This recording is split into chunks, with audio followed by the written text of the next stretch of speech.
विस्तार से चर्चा करेंगे, समझने की कोशिश करेंगे। हमने इस मुद्दे पर जनता के बीच जाकर कुछ सवाल पूछे हैं और वो सवाल तमाम बातों के साथ साथ बहुत सारे संकेत लेकर आए हैं।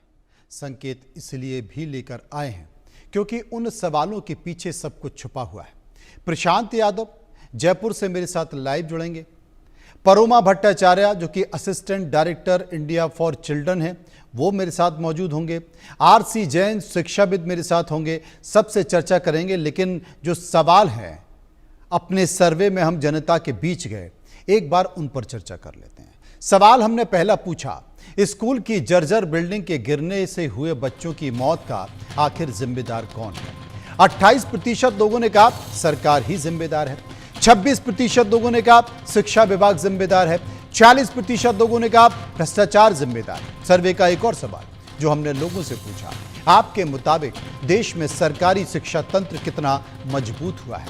17% लोगों ने कहा बेहतर हुआ है, 83% लोगों ने कहा सामान्य है।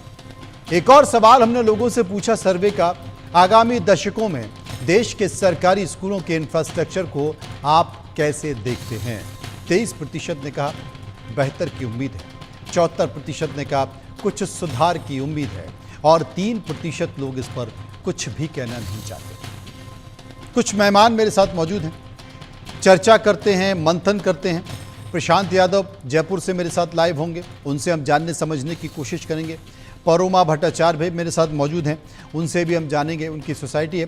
प्रशांत, सबसे पहले मैं आपके पास आता हूं और आपसे ये पूछने की कोशिश करता हूं कि झालावाड़ में जो स्थिति हुई है, झालावाड़ में जो हादसा हुआ है, सरकारी स्कूल में जर्जर इमारत में करीब 7 बच्चों की मौत हो चुकी है। राजस्थान के ऐसे बहुत से स्कूल होंगे और इतने ही जर्जर हालत में होंगे। अब इस घटना के बाद क्या राजस्थान की सरकार के माथे पर शिकन है? क्या उनके जीर्णोद्धार को लेकर, उनको ठीक करने को लेकर चर्चा चल रही है, या ठीक है देखा जाएगा, जो हो गया वो हो गया?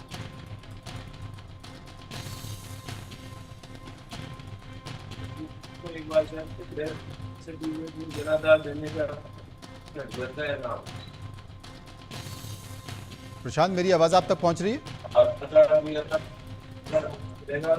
जी जी जी, सवाल आप ही से। जी बिल्कुल, जी बिल्कुल। देखिए, जिस तरीके से झालावाड़ में ये बड़ा हादसा हुआ है, उसके बाद कहे कि शिक्षा मंत्री खुद जो है घटना स्थल पर पहुंचे थे और जब उन्होंने मीडिया से बात तो उस चलते ये माना है कि कहीं ना कहीं लापरवाही के चलते ये बड़ा हादसा हुआ है। मीडिया के द्वारा जब ये सवाल पूछा गया कि इस्तीफे को लेकर अब क्या शिक्षा मंत्री को इस्तीफा दे देना चाहिए, तो उनका ये कहना था कि इसका फैसला मुख्यमंत्री को करना है। मगर रहते वो अपने तरीके से जब बारिश का दौर शुरू हुआ तो अपने जो निर्वाचन विधानसभा क्षेत्र है उसमें सड़कों का दौरा कर रहे थे। अगर जो शिक्षा मंत्री है वो इस बात का भी ख्याल रख लेते कि वो जो साथ वो शिक्षा मंत्री भी है, तो ऐसे जो है जो ये जर्जर हालत में पड़े स्कूल है, इनका भी उनको बारिश से पहले सर्वे कर लेना चाहिए था, जिसके चलते जो हालत गंभीर बनी है, तो 7 बच्चों ने अपने जीवन से हाथ धो दिया है, वो कहीं ना कहीं बचाया जा सकता था। साथ में बताऊंगा 11 मुख्य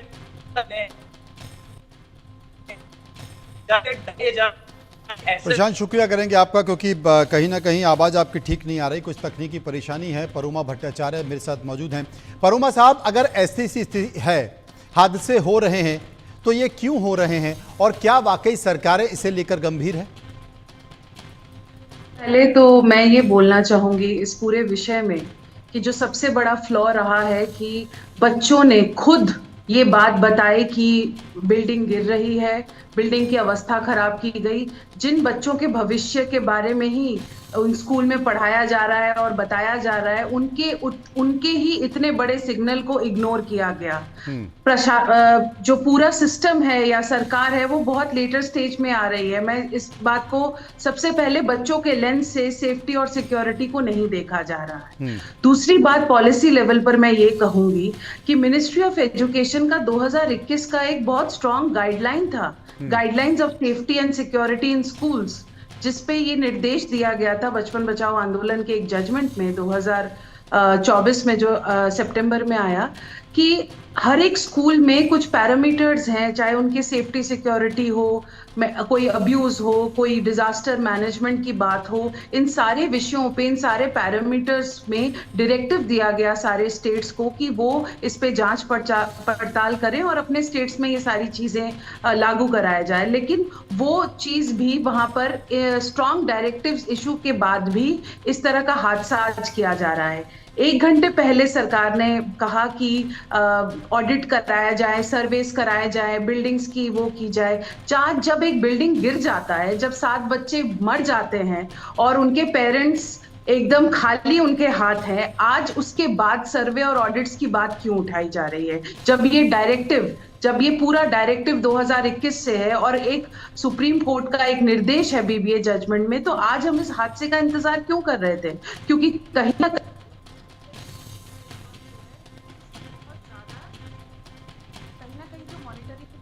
फ्रेमवर्क है उसकी बहुत ज्यादा जो है अभाव है, जिसको पूरी तरीके से नजरअंदाज किया गया। और इस पूरे केस में तो बच्चों की ही बात को, मतलब बच्चे ने ये कहा कि ये टूट जाएगा, उनको बाहर तक बैठाने नहीं दिया।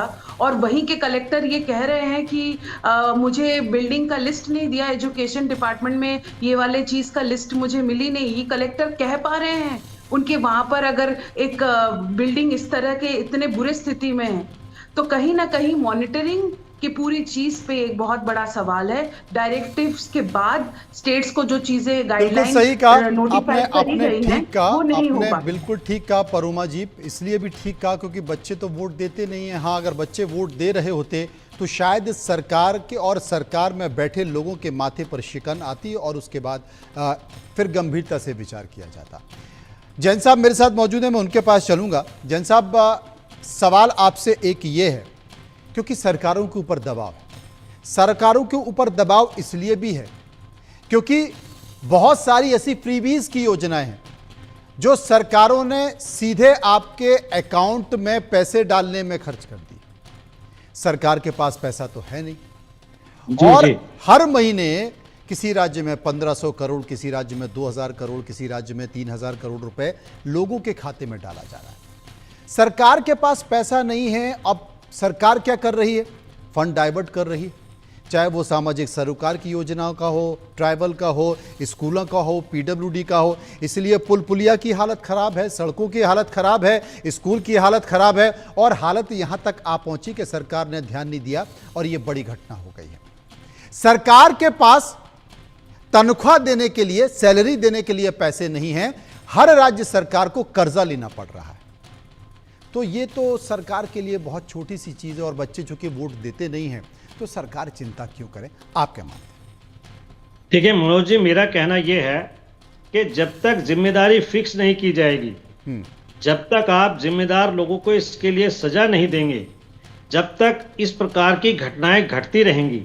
एक स्कूल का प्रिंसिपल स्कूल की हालात लिख करके एजुकेशन डायरेक्टर के पास भेज देता है और वो अपनी इतिश्री समझ लेता है। एजुकेशन डायरेक्टर उसको फिर आगे भेज देता है। समस्या ये है कि ये जो ब्यूरोक्रेसी है कि पहले स्कूल का प्रिंसिपल लिखेगा, एजुकेशन डायरेक्टर उसको असिस्टेंट डायरेक्टर लिखेगा एजुकेशन डायरेक्टर को, फिर वो जाएगा CPWD पीडब्ल्यूडी विभाग में। तो ये जो एक लंबी प्रक्रिया है, इससे अगर हमें बचना है तो इसके लिए जरूरी ये है कि इमीडिएट जो स्कूल का प्रिंसिपल है, स्कूल का जो हेड है, उसको कुछ इस प्रकार की पावर दे दी जाए कि वो तुरंत उसके ऊपर एक्शन लेकर के इस प्रकार की घटना को रोका जा सकता है। क्योंकि हम कई बार ये देखते हैं, दिल्ली नहीं और बाकी सारे देशों में, उसमें भी पूरे इंडिया में एक लंबी प्रक्रिया है। सब लोग अपनी एक चिट्ठी लिख करके अपना पल्ला झाड़ लेते हैं। कभी मैंने तो चिट्ठियां लिख दी। अभी पिछले दिन दिल्ली में भी देखा, जब दिल्ली की मुख्यमंत्री एक स्कूल में गई तो पानी की व्यवस्था बड़ी बुरी थी।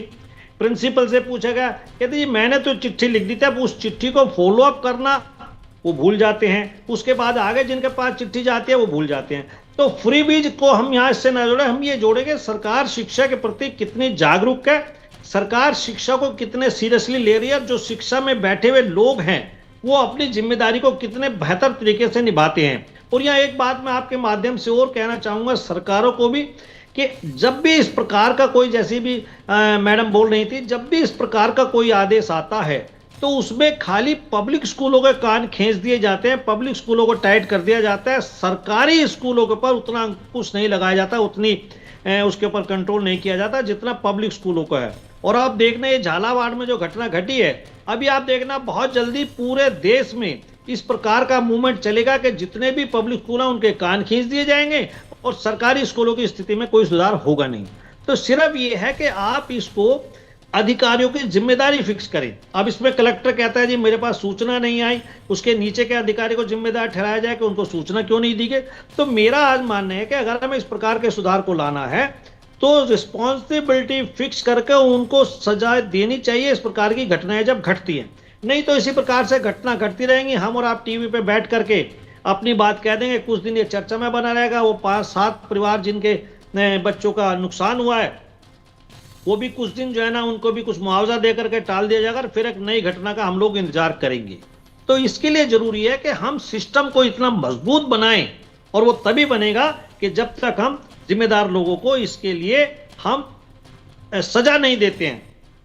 अब देखना कितने लोगों को आप सस्पेंड करेंगे, कितने लोगों को देखते हैं कि कितने लोगों के खिलाफ कार्रवाई होती है और कार्रवाई के बाद जांच कमेटियां बन जाएंगी, जांच